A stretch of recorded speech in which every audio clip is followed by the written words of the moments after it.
The faster we can get people into buildings to not only put water on the fire, but to also search the areas, the better it is for everyone, including firefighters. Rather than having 2 people standing outside while 2 people are inside, if we have 4 people put them to work.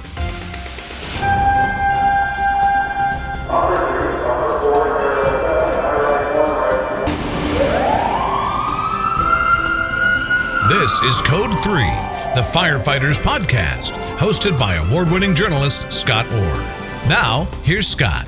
That's right, and I will not let Parkinson stop me. Welcome back to another edition of Code 3. This is the show for and about firefighters. Give me 20 minutes and I'll give you a firefighting topic to think about. One subject, one guest, no wasted time. Now let's get started. How many times have you pulled up to a location, seen fire blowing out of the second-story windows, and thought, there is no way anyone's alive in there? Today's guest argues that firefighters have been making that call far too early, and it's often based on outdated information campaigns and fear rather than real-world data. You took an oath to protect life. It's the driving force behind every decision you make when you pull up to a working fire. But that drive has to be balanced with reality. The question isn't just, is the building searchable? The harder question is it survivable? Joining us today is Sean Duffy, a firefighter on a mission to redefine the boundary between searchable space and survivable space. Sean is a vocal advocate for the Firefighter Rescue Survey. He uses hard data to prove that victims can and do survive in structures with over 75% fire involvement. Sean is a highly respected instructor and the voice behind the presentation Searchable versus Survivable, Educated Decision Making. He's here to discuss how to move beyond guessing and start using data, fire behavior, and building construction to make the toughest call on the fire ground. He's a firefighter for the city of Ann Arbor, Michigan, where he's been for almost 20 years. I last had him on the show talking about the reasons why 2 in, 2 out is a concept whose time is past. Sean Duffy, welcome back to Code 3. Hey, thanks for the invite. Appreciate you having me on today. It's great to have you here. Was there a specific moment or incident on a fire ground that made you realize the fire service was confusing searchable space with survivable space? Yeah, that's a little multi-faceted for me, but basically, it was more conversations than anything else. You know, how people would show up and just be like, oh, nobody can possibly be alive in there. And, you know, they were confusing the percentage of fire involvement based off of, you know, like what their idea that would that be. So people were calling fully involved, you know, and you would get there and it just wouldn't be that case. And search was being delayed. So for me, I made it my mission to say, like, what does this truly mean? And can we do better? You know, maybe our terminology needs to change. Maybe our mindset needs to change. What about the search in itself needs to change? So that became my mission to prove that, you know, our eyes are deceiving. And although we may not truly believe that people are alive, that we have data now that backs that, you know, even with well-involved structures, greater than 75%,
we're removing people and they're surviving. So I felt that was an important thing to highlight and tell people. Now, how do you distinguish between a searchable space and a survivable space? Why is that distinction critical for the first arriving officer to make? That's a great question. So for me, I like to kind of paint the picture that we're not God, right? We can't say who's going to survive and who's not going to survive. We're there to make every effort we possibly can to search. And our job is if we can occupy that space with our knowledge, training, equipment, and all of that, then we need to give it every chance that we can. Ultimately, when we locate a victim, we remove them, we hand them off to EMS care, and that's what's going to determine survival rates from there. Our job isn't to do that from the front yard. Our job is to determine, is that space adequate enough for me to enter? And if that question is yes, then we go and we give that search. You sometimes talk about fact-based versus fear-based decision making. How do the preconceived notions about fire dynamics lead officers to write off a building a little too early? Well, I think there's a lot of information that we blindly follow in the fire service. We don't question it for whatever reason. Is that a result of history and culture? I believe so. One of the things that I was taught coming in was, fire doubles in size every 90 seconds. And we know that, that's not necessarily the case. We have things in our homes now that definitely contribute to fire spread, but that was based off a campaign, that we were trying to tell kids if they can remember one, they can remember two type thing. And we just kind of repeated it and continued to repeat it. So we have things like that are happening in the fire service that I think we really need to like slow down and say, what does this mean? Instead of showing up and looking at a structure and be like, that's nasty, thick smoke. There's no way anyone's alive in there. Like maybe we need to look at that same thing and say, okay, where's my fire? Where has it been? Where do I project it to go? And how much time do I realistically have in this space if I was going to make this happen? Those are the things that we need to kind of focus on and start making our search efforts off of. That's the bag method for size up. Absolutely, yes. So where's it been? Where's it at? Where is it going? How does applying that filter change where the crew decides to enter the building? I think that that applies because when we can show up, and we can say, okay, I have visible fire from here. I have turbulent smoke chugging from this window here. Then we start putting that pieces together of like, okay, what's on fire is already lost. This is about to go off fire. So I really have two options for me. I create and maintain searchable space, or I keep from losing the searchable space that I currently have. Both of those are achieved by either isolation or ventilation. And I think that's the question. Do I need to put a line in place right now? If I'm going to go do a vent enter search technique here, do I have enough time to ventilate this and isolate this space before I lose the space? Or do I support the search with water applications so that I can do those two things? So there's a lot of options that we can pick from. We just got to understand what they are and how to implement them. Now, survivability profiling, it was popular for years. Do you feel it was weaponized to justify inaction? And how does your data from the Firefighter Rescue Survey challenge it? Yeah, so I do think it was weaponized. Now, I don't think that was intentional. It just happened. Yeah, I think it just happens, just like anything else. It's not even fire service related. If you can have an excuse why to or why not to do something, well, human nature is that we're going to try and take advantage of that, right? So, Yep. I think it's easy for people who might be timid or unsure to look at something and use the survivability profiling as a reason of why they did not do it. So that leads to the Firefighter Rescue Survey. As you dissect that, there's a lot of information. This is happening. We're getting real information from real fires. And although it's voluntary, it's data that we didn't have before. So when we start putting that together and we look at it of where's the victims most likely located, what time of day, who found them? Was it the search crew or the fire attack crew? All these questions start coming together. Then we start realizing that like our actions as firefighters are largely contributing to the survival rates of our victims and pre-fire. Our victims are listening, the Close Before You Doze campaign and things like that. So back to the survivability profiling things, I think we have through, ULFSRI and all these other great things that are happening in fire service. We have a lot of factual evidence now to prove that we just can't say for sure. Until we occupy that interior and we make that effort, unless it's blowing out of every single window, wall to wall, treetops tall, if there's a space, there's a possibility, right? And that's what we got to start shaping our minds to realize and stop sitting there and saying, nope, no way. Or using the, excuse like, the us first mentality, I know that's a little taboo, but like, I'm not saying being reckless. I'm saying being intelligently aggressive. That's where we need to get to. I'll be back with more right after this. Stay with us.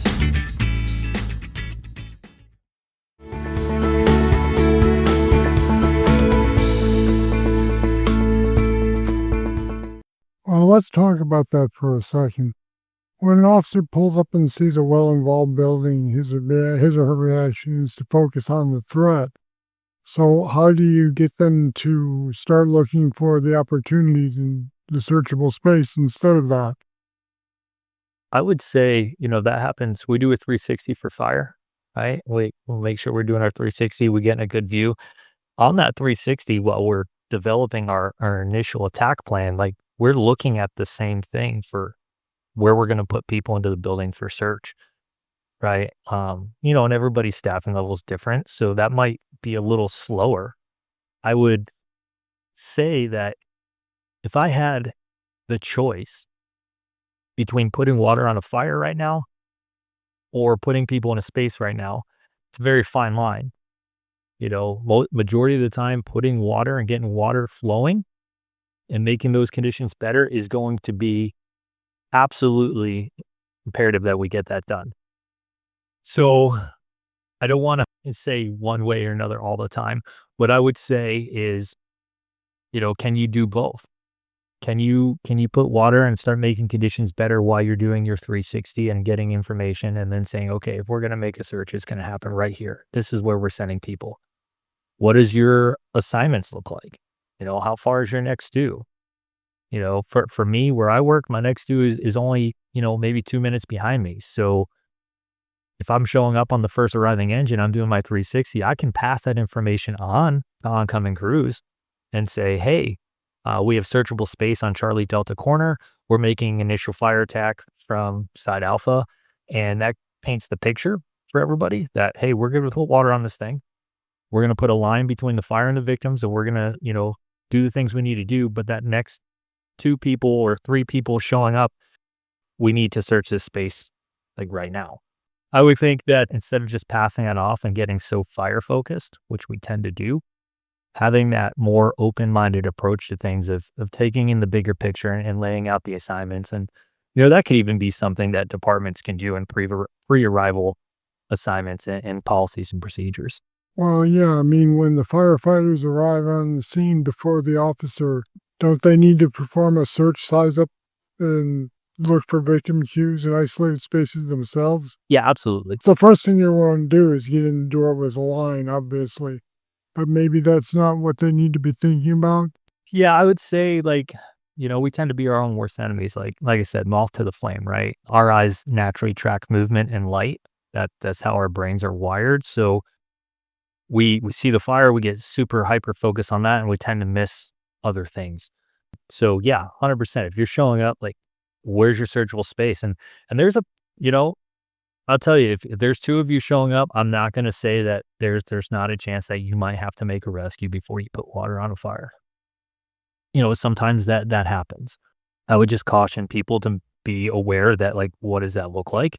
And that we're not saying that you should always search before putting water on the fire.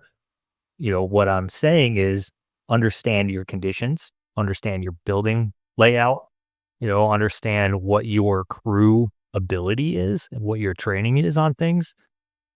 There's a lot more to it than just showing up and saying, hey, come on, let's go search. Right. I did that once when I was young in my career, and it did not work out well for me. So Well, let's address that. In an era where risk management's the buzzword, how do you argue that aggressive search is risk management rather than recklessness? I would say that, search is recon, right? We're gathering information. So if we're going in and we're doing something ahead of the hand line there, hopefully that hand line is coming in shortly after you. What we do in that aspect is you're still locating fire first, right? If we're going ahead of the hand line, the worst thing you can do is start searching freely and blindly and not identifying where this fire is and can I isolate it and confine it to the area of origin. Because when we get there, we got to be able to relay that information, right? The best thing we can do is isolate that because now I can say, and engine one to engine two, your fire's in the rear, you know, stretch this way. I give them the best direct route to it. And then we can go hands free. We know that the fire is isolated and contained, or maybe it's not, right? And if we're not able to contain it, then what does that mean? That means we keep things a little tighter, right? Hey, I know this fire's here. We got to keep an eye on that so that we don't get cut off by it. We're going to search these immediate areas that we can. And hopefully the information we're giving is getting relayed so that we can get water on this thing as fast as possible as well. The risk management to me is the fact that when everybody on the fire ground is aware of what's happening and they know their jobs, the faster we can get people into buildings to not only put water on the fire, but to also search the areas, the better it is for everyone, including firefighters.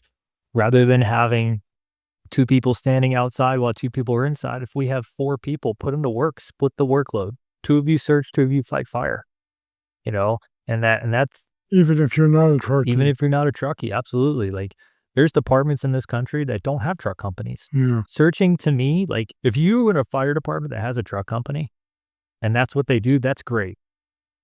But if you're not, that's still a fireground skill. You should be able to show up on an engine company and do that. You should be able to show up on an engine company and ventilate a roof. Those are firefighting objectives that happen on the fireground. So I think everybody being well versed in that and what that looks like is definitely a crucial part of this operation. I just had a firefighter on who said people don't care about the things that firefighters care about. They care about whether you can put out the fire and whether you can find people who are lost or trapped. And that's all they care about. Yeah, I would agree. We in my fire department, we have a policy, and in that policy for search, it says that search is not apparatus specific. And it for that reason right there. Who cares who does it? It just needs to get done. That makes sense. All right. So you sometimes talk about time is not a luxury rehab. How do you balance the need for speed in the primary search with the need for crew accountability and some safety too? I think that boils down to understanding what it is we're doing, right? When I teach search to people in my fire department, I let them know like, hey, we're all on different levels depending on where you're at. If you come to me and this is your first day and you're out of the fire academy, we got to search, right? That's going to have to happen, but this is your first fire ever. So I can't just let the reins go and say, go do this. That would be That would be irresponsible, Brian. right. So I'm going to have to tailor my search mechanics, my communication, everything to the, hey, listen, we're going to keep things tighter. Maybe normally I would say we can go 3 thresholds, away from each other while we're searching. But today you're going to be right next to me. And we're going to do that even if we have an experienced crew and conditions are really bad. We want to bring things in tight. Here's a question. You got that probie with you on the first day. Do you put him on the line where he can hang on to something, or do you take him and search with him? I guess that would depend on their assignment. If they're on the fire attack line, then I want you getting to that fire with that nozzle. That's what we're going to do. If we're on search, then I'm going to keep the communication clear and you're going to be pretty close to me. I don't necessarily need you being married to a hand line. I need you moving and using your hands to search the space. The difference for me would be maybe instead of being 15 feet away from you, I'm only, 5 to 6 feet away from you so that I can still monitor conditions with, my thermal imager or anything like that. And we can still clear spaces because at the end of the day, how do you get experience? By doing. By doing it. So if I'm trying to protect somebody I'm like, don't let go of this. Don't do this. Don't. I'm not really helping them out. I'm not allowing them to get that experience. So that's where we fall back to more of an anchored person search, where I might sit at the door and say, go search this room. And I'm right here at the door. If that person had a little bit more experience, I might take, hey, I'll search the room across the hall. You search this one, but we're not at that point yet. Right. So I've got to slow that down a little bit and make sure that we're still moving with a good pace. But I'm giving experience. Two, I'm not just blindly, throwing somebody into a situation that maybe they've never been in before. That's asking for problems. So, we got to understand what the search looks like, how to be able to tailor the search to the crew's ability. And then we go back, we talk about it, we break it down, we train on it. And as time goes, we build that trust, that confidence. And then maybe the next fire we say, hey, I'm going to be 8 feet away from you now. You're going to be searching this room. I'm going to search this hallway, and things like that, Just yell if you need anything. right. And everything, especially if we got a hand line. Man, if you got a hand line in play and there's water flowing on the fire and we're getting a good handle on this fire, there's really not much that I'm worried about, especially if we're going into spaces. And I've taught this firefighter, hey, when you go into a space, open up the window, start getting that ventilation going. We've got water on the fire. Everything's fine. We're good, right? I start teaching them that. Water's on the fire. Things are getting ventilated. Visibility improves. It's better for us. It's better for victims. Okay, now if a department wants to rewrite their search SOGs tomorrow to reflect searchable versus survivable, what's the first sentence they need to change? Oh man, that's I don't know if I have a good answer for that, to be honest. I would say if you were going to change anything, rewrite your SOPs in the realm of search, trust. I mean, honestly, a lot comes down to trust. You got to be able to trust your crews to do what they need to do, right? We can't micromanage people in a situation like that. So, okay, you're saying the first sentence then would involve a company officer instruction. Yeah, I would say trust your company officers' intuition. A firefighter is listening to this and he's working a shift tomorrow. What's one tangible change he can make to size up his routine immediately? Are we talking about before the fire comes in or at the fire ground? Well, I think probably at the fire ground is the better one. But then again, I mean, I hadn't thought about before you leave the building, there's something to do. So why don't we start with that? What's one tangible change they need to make to their size up routine immediately, but that they would make it in the building before they leave? It's not necessarily size up at the building before they leave. Well, actually, yeah, I'll get there. Let's start here. Starting your shift, coming in, start your shift. You should be putting your hands on your equipment and getting a quick rep. Masking up, getting that on quickly because, time outside is time wasted for us inside if we can't do things efficiently. So get comfortable masking up, preferably masking up with your gloves on if you can, so that you can get those reps. Now, fire comes in. Make sure you listen. Listen to that dispatch. Where are we going? Is this a single story? Is this a, 2-story? What is it, right? What are the reports? Where's, sometimes they'll say, smoke showing from the second floor or something like that. Like all of that stuff, trying to take in to paint a picture in your head and matching it with what you see when you arrive, right? Now that you're arrived, me as a backseat firefighter personally, I'm looking at smoke. What is the smoke doing? I'm looking at, if I'm stretching the line, where am I going? I'm keeping my eyes on that structure the whole time because I don't want to miss anything. I don't want to miss if somebody was to pop up from a window. I don't want to miss if conditions change. I want to keep that big, full picture view. And then I'm looking at it, okay, which way am I going to be going through this building? Am I going in and making a left? Am I going and making a right? Where are my bedrooms most likely to be? Because statistically, that's where I'm going to find my victims, right? So we all got to build in. And I guess to answer your question, the best way I can answer your question, what would a new firefighter do to prepare their size up? Learn the Firefighter Rescue Survey. Where are your victims located? Primarily. But Learn that's good. I like learn that. your fire behavior. Take a smoke reading class. What does this mean to me? And learn your building construction. If you can get those 3 things dialed in, I think you're doing pretty good before the fire comes in, and you're able to make some pretty good decisions instinctively because you understand them. All right. Now, beyond just tactics, your group focuses on building your culture. How does a company officer instill a culture of aggressive search in a crew that might be hesitant, or I'm not going to say afraid, but inexperienced, a little hesitant to go in? How does he build up the culture in that group?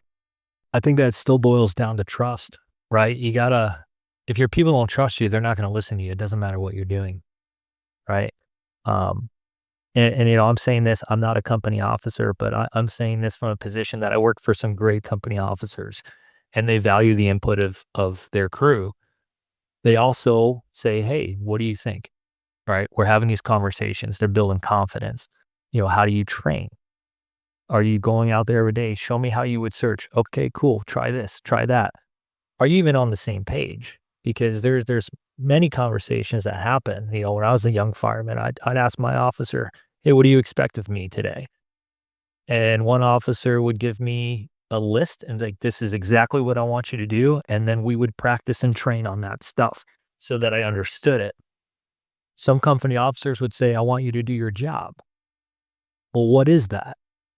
You know what I mean? What does that even mean? So I would think as a company officer, when you're trying to build culture for the search and everything, you yourself need to understand this information. Because at the end of the day, you're probably going to be the one calling the shots anyway, right? But also understand, who do you have on your crew? You might have somebody on your crew that loves search, and they're all, they know everything there is to know about it. As a company officer, you probably want that information too. So that boils back down to trust and listening and figuring out, okay, how does this work into our operations?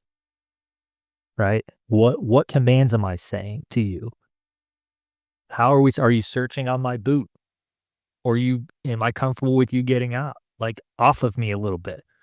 Those are all conversations that you need to have, and you need to revisit it, preferably after fires too. Break that down, sit at the table. Hey, what were you thinking? Well, I was thinking this. Okay.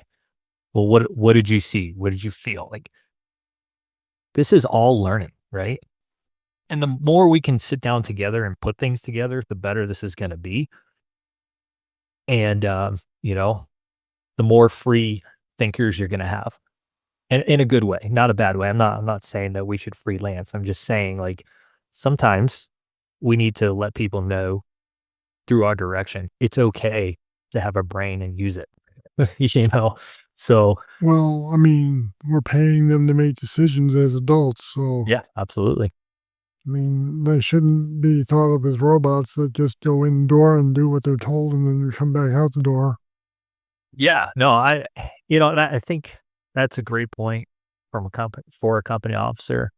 Um, I like to know what my company officer wants me to do, and I like to do it without being told. Right. So when I come off the rig, if I'm assigned search, I should have had this conversation already. We should have trained this so I know what my company officer is thinking.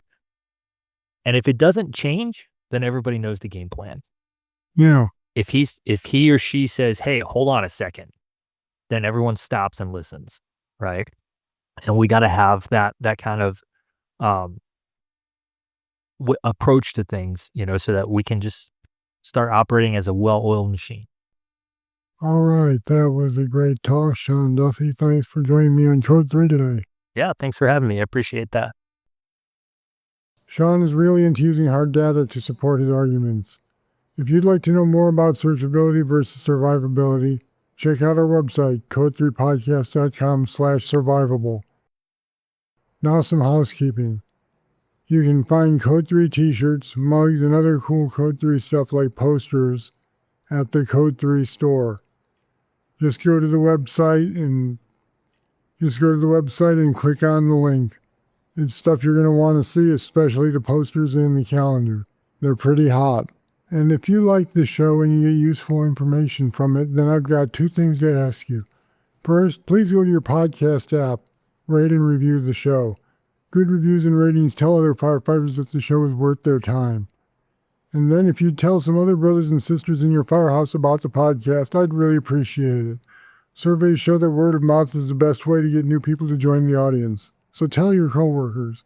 Thanks. And join me next week here on Code 3 when I'll be talking to Todd Edwards about size-ups. Over 6% of maydays occurred when nobody saw the rear of the structure. Seeing all four sides, obviously, my ideal is the pole just past the structure and giving me that three-sided view just as I'm approaching. But then I just have such a strong emphasis on company officers and people in charge. They've got to go and see the rear of that building. That's next week on Code 3. And that's it. That's all for this edition of Code 3. Please join me next week for more. Until then, I'm Scott Orr. Stay safe. To contact us, get more information on today's show, or to subscribe to the podcast, go to code3podcast.com.